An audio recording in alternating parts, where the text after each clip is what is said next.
Good morning. આપણે ફરીથી આજે ઓનલાઈન અભ્યાસમાં જોડાઈએ છીએ. આની પહેલાં પણ આપણે ઘણા વિડીયો શેર કર્યા છે અને આપણો મોટાભાગનો અભ્યાસક્રમ આપણે સમજ્યા છે. આજે ઇંગ્લિશમાં આપણે પોએમ નંબર 2 પેન્સિલ, પોએમનું નામ છે જયંત પરમાર, એના વિશેનો અભ્યાસ કરીશું. આપણા પહેલી પરીક્ષાના આમ જોવા જઈએ તો પહેલી પરીક્ષાના કોર્સમાં 1 થી 5 પાઠ છે અને 2 પોએમ છે અને ટેક્સ્ટ બુક એ આપણા માટે બહુ અગત્યની છે. ધોરણ 10 માં અંગ્રેજી એટલે આપણા માટે ખૂબ જ અગત્યની આ પોએમ છે અને આપણને પોએમના 3 પ્રશ્નો પૂછાયા છે. કેટલા પૂછાય છે? 3. આ 3 પ્રશ્નો જો બહુ સારી રીતે સમજી જઈએ તો આપણને આના 3 માર્ક્સ ઈઝી આપણે મેળવી શકીએ એમ છે. હવે ઇંગ્લિશમાં પહેલાની જેમ ગોખવાની પોએમ આવતી એમ હવે આવતી નથી. એટલે આપણે હવે સમજવા ઉપર આધાર વધુ છે તો બરોબર ધ્યાનથી આ પોએમને આપણે સમજીએ અને એનો અર્થ ગ્રહણ કરીએ. તો જ્યારે આ પોએમ શીખીએ છીએ ત્યારે આપણી પાસે ટેક્સ્ટ બુક હોવી જોઈએ. પેજ નંબર છે 139. પોએમનું નામ છે pencil, written by Jayant Parmar. First, I read first stanza. My daughter, little dear daughter, lights a pencil with a sharpener. The sky of the white paper begins to be filled with light.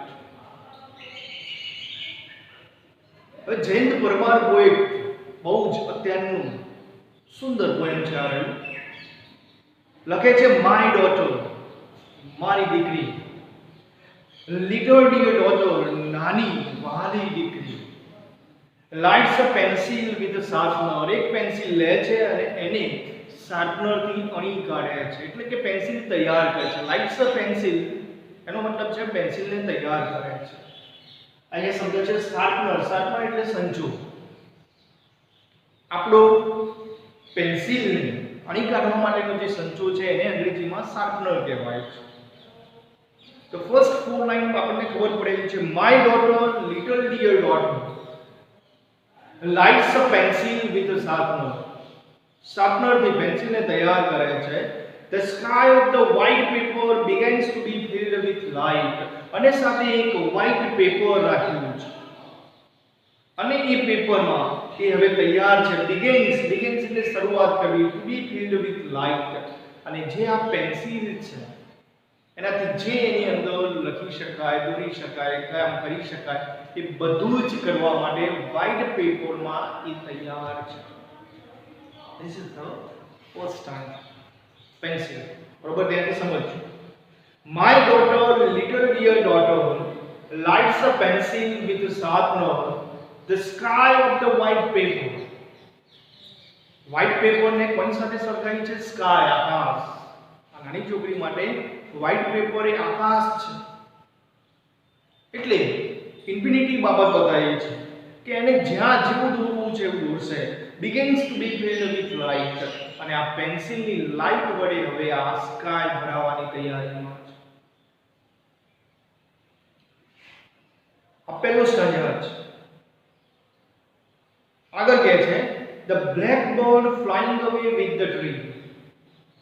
The black bird flying away with the tree. પક્ષીઓ જે black કલરના છે flying અવે ઉડી રહ્યા છે with tree ઝાડની સાથે ઉડી રહ્યા છે. જો સમજો આ નાની છોકરી પોતાની કેટલીક ઇમેજિનેશન દોરે છે આમ તો કેવું હોય કે પક્ષીઓ ઝાડ ઉપર બેઠા, મોટે ભાગે લોકો કેવું દોરે કે ઝાડ ઉપર પક્ષીઓ બેઠા છે. ના, આને કંઈક જુદું દોર્યું છે, યાદ રાખજો. શું દોર્યું છે? The blackbird flying away with the tree. ઝાડની સાથે પક્ષીઓ ઉડી રહ્યા છે. Blackbird flying away with the tree. એટલે કંઈક હાસ્યાસ્પદ દોર્યું છે. આગળ કહે છે glasses on the eyes of the peacock. મોરની આંખો ઉપર એને ચશ્મા પહેરાયા છે. ગ્લાસીસ. ગ્લાસીસ નો બીજો અંગ્રેજી અર્થ થાય છે સ્પેક્ટેકલ્સ, અને સ્પેક્ટેકલ્સ નો અર્થ થાય છે ચશ્મા. તો આ ગ્લાસીસ એને મોરની આંખો ઉપર પહેરાયા છે. ક્યારે આપણે ચશ્માનો મોર જોયો નથી, પણ આને પહેરાયા છે કે મોરની આંખો ઉપર ચશ્મા પહેરાયા છે. The fire chariot flying in the air. Fire chariot આગ ઓલવવા માટે. ચેરિયટ, આમ તો ચેરિયટ નો અર્થ થાય છે રથ. આગ ઓલવવા માટે જે સાધન આવે છે, અને આપણે આપણી ભાષામાં, ગુજરાતી ભાષામાં લાય બંબો કહીએ છીએ. તે લાય બંબો આવે છે અને આગને ઓલવે છે. તો અહીંયા છોકરીએ શું કર્યું છે? The fire chariot flying in the air. આ જે લાય બંબો છે આકાશમાં, હવામાં ઉડી રહ્યો છે. Flying in the air. The aeroplane walking on the road. અને જે પ્લેન હવામાં ઉડતું હતું, જો સમજજો. આમ તો ફાયર ચેરિયટ જે આગ ઓલવવાનો રથ છે એ ક્યાં જવું જોઈએ? નીચે. એરોપ્લેન ક્યાં જવું જોઈએ? ઉપર. આને ઉલટું કરી દીધું, પ્લેનને નીચે ચલાવે છે. લખ્યું છે the aeroplane walking on the road. Aeroplane road ઉપર ચાલી રહ્યું છે. Fire chariot flying in the sky. The lion having a conversation with the cow. સિંહ ગાય સાથે વાતો કરી રહ્યો છે. કન્વર્સેશન એટલે ચેટ, ચર્ચા. સિંહ કોની સાથે? ગાય સાથે. હવે આવું બને શક્ય છે?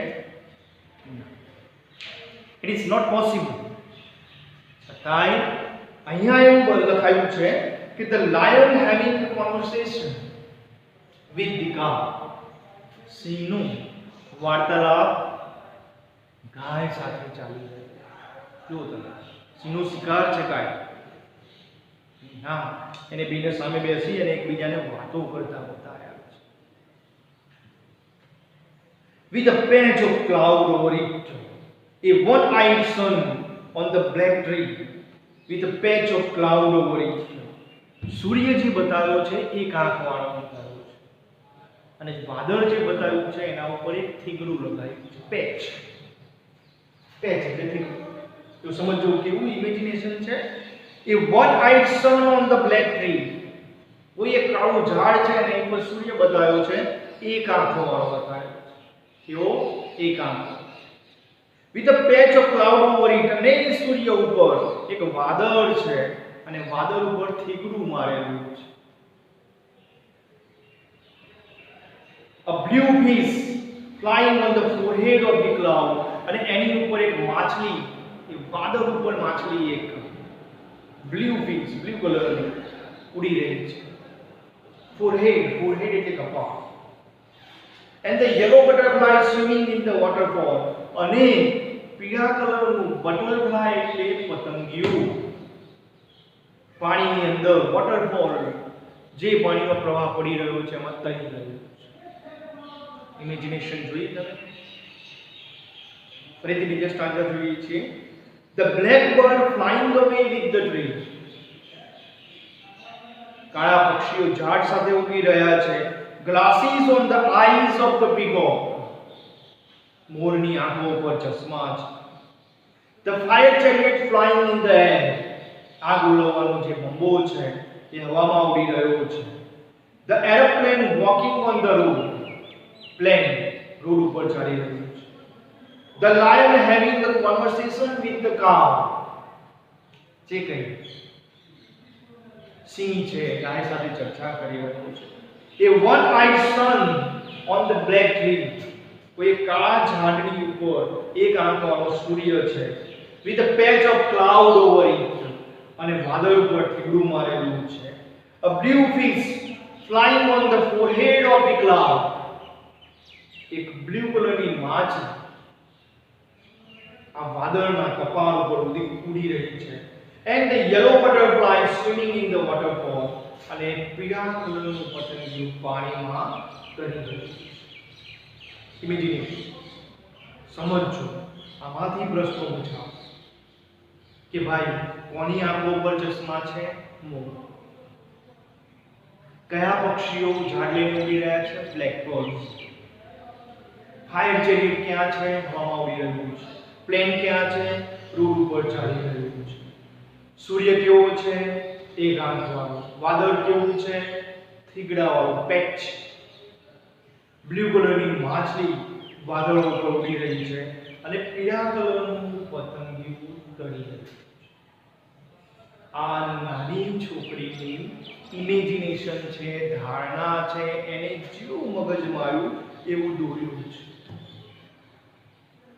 હવે પેન્સિલ તૈયાર કરી પ્લેન વ્હાઇટ કલરના કાગળ ઉપર એને આ બધું જ દોર્યું. આટલે સુધી આપણે સમજ્યા છીએ પહેલો અને બીજો સ્ટાન્ડર્ડ. આગળ કહે છે my darling daughter in her ecstasy. છોકરી, મારી નાની છોકરી એ ખૂબ જ અતિ આનંદમાં છે. is busy drawing strange pictures. strange pictures, એક્સ્ટસી એટલે અતિ આનંદ. પોતાના જુદા જુદા ચિત્રો દોરવામાં અતિ આનંદ અનુભવી રહી છે. સ્ટ્રેન્જ, અનફેમિલિયર, અજાણ્યા ચિત્રો. બટ હવે સમજો, when the school master gives her homework, પણ જ્યારે સ્કૂલના ટીચર એને હોમવર્ક આપે છે, my darling doll breaks the tip of the pencil in anger. અને મારી વાલી દીકરી ગુસ્સામાં પેન્સિલ પટકી અને પોતાની પેન્સિલ અણીને ભાગી દે છે. ટીપ એટલે અણી. બ્રેક તોડી દેવું એનો ક્રિયાપદ છે એટલે બ્રોક અને બ્રોકન ત્રણ ક્રિયાપદના પદ બને છે. એંગર ગુસ્સો અને એક્સટિંગ્વિશ્ડ આગ ઓલવવાનું સાધન. દરેક સ્કૂલમાં આપણે દરેક જગ્યાએ લાલ કલરનું આવતું અને એક્સટિંગ્વિશ એટલે. હવે કહે છે કે but when the school masters gives her homework, પણ સ્કૂલ માસ્ટર જ્યારે એને હોમવર્ક આપે છે, લેસન આપે છે, my darling doll breaks the tip of the pencil in anger. ગુસ્સામાં પેન્સિલની અણી ભાગી નાખે છે. and the candle of the pencil is extinguished. અને આ જે પ્રજ્વલિત થયેલી પેન્સિલ છે એ બુઝાઈ જાય છે. only the smoke remains on the sky of the white paper. ફક્ત વ્હાઇટ પેપર ઉપર હવે ફક્ત અને ફક્ત ધુમાડો દેખાય છે. એનો અર્થ શું? કે હવે છોકરી લેસન કરવામાં જતી રહી છે એટલે પોતાની જે કંઈ આવડત છે, પોતાની સ્કિલ છે એ ભૂલી જાય છે, મૂકી દે છે. લેસન રાઈટ લે છે, લખવાનું જોઈ લખવાનું અને હોમવર્ક પૂરું કરવાનું. કારણ બાળકીને હોમવર્ક ગમતું નથી. જેવું તમને નહીં, બહુ બધું હોમવર્ક લેસન આવે તો ગમે છે ના, એવું આપણને ગમતું નથી. એવું અહીંયા પણ છે. અહીંયા પણ એવું કહ્યું છે. ફરીથી બાજુના સ્ટાન્જામાં જોઉં છું.